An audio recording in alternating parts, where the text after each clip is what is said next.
கேவிசியினர்கள் அனைவருக்கும் அஸ்ஸலாமு அலைக்கும், வணக்கம். ஐபோன். இன்றைய தினம் கூச்சவெளி பிரதேச வாழ் மக்களிடமிருந்து எமக்கு ஒரு தொலைபேசி அழைப்பு ஒன்று வந்து, அந்த தொலைபேசி அழைப்பின் வாயிலாக கூச்சவெளி தியானுடைய கனிஷ்ட பாடசாலை கல்வி பயிலும் மாணவர்களுக்கு சுமார் 12 நாட்களுக்கு மேலாக நீர் இல்லாமையால் பெரும் சிரமத்தை அந்த மாணவர்கள் எதிர்நோக்குவதாக அந்த மாணவர்களின் பெற்றோர்கள் விசனம் தெரிவித்தனர். இதனை செவிசாய்த்த நாங்கள் அவ்விடத்திற்கு சென்று பார்வையிட்ட பொழுது தியானுடைய கனிஷ்ட பாடசாலை கட்டட வசதியின்மை காரணமாக இரண்டாக பிரிக்கப்பட்டு புதிய கட்டிட தொகுதியில் தரம் 1-2 மாணவர்களும் 3 தொடக்கம் 6 வரையிலான மாணவர்கள் பழைய கட்டிட தொகுதியிலும் கல்வி பயின்று வருகிறார். இந்த புதிய கட்டிட தொகுதிக்கு நீர் வசதியின்மை காரணமாக பழைய கட்டிட தொகுதியில் இருந்தே நீர் விநியோகிக்கப்பட்டு வந்து கொண்டிருக்கிறது.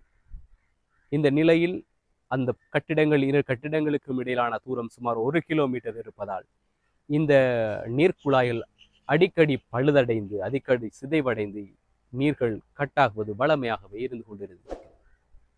ஆனால் இம்முறை அது 12 நாட்களாக நீடிக்கும் என்று மாணவர்களும் ஆசிரியர்களும் பெற்றோர்களும் கூட நினைக்கவில்லை. இதனால் 12 நாட்கள் நீரில்லாமை நீடித்ததால் அதனை சமாளித்து கொள்ள இயலாத குழந்தைகளும் ஆசிரியர்களும் இந்த பாடசாலை கட்டிடத்திலிருந்து பழைய பாடசாலை கட்டிடத்தில் கல்வி பயிலும் மாணவர்களின் வகுப்பறைக்கு முன்மதாக பெற்று இன்றைய தினம் அமர்ந்திருக்கிறார்.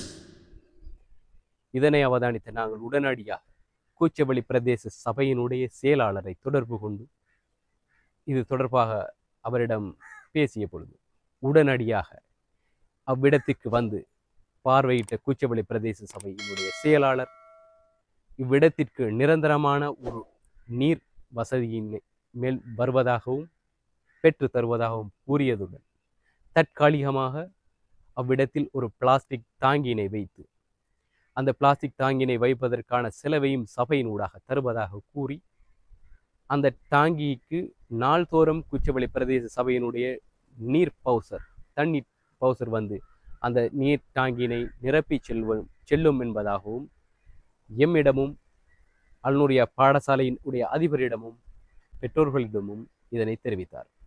கூச்சவெளி பிரதேச சபையினுடைய செயலாளர் ஊர் மக்கள் சார்பாகவும் மாணவர்கள் சார்பாகவும் கேவிசி ஊடகம் சார்பாகவும் நன்றியை தெரிவித்துக் கொள்கிறேன்.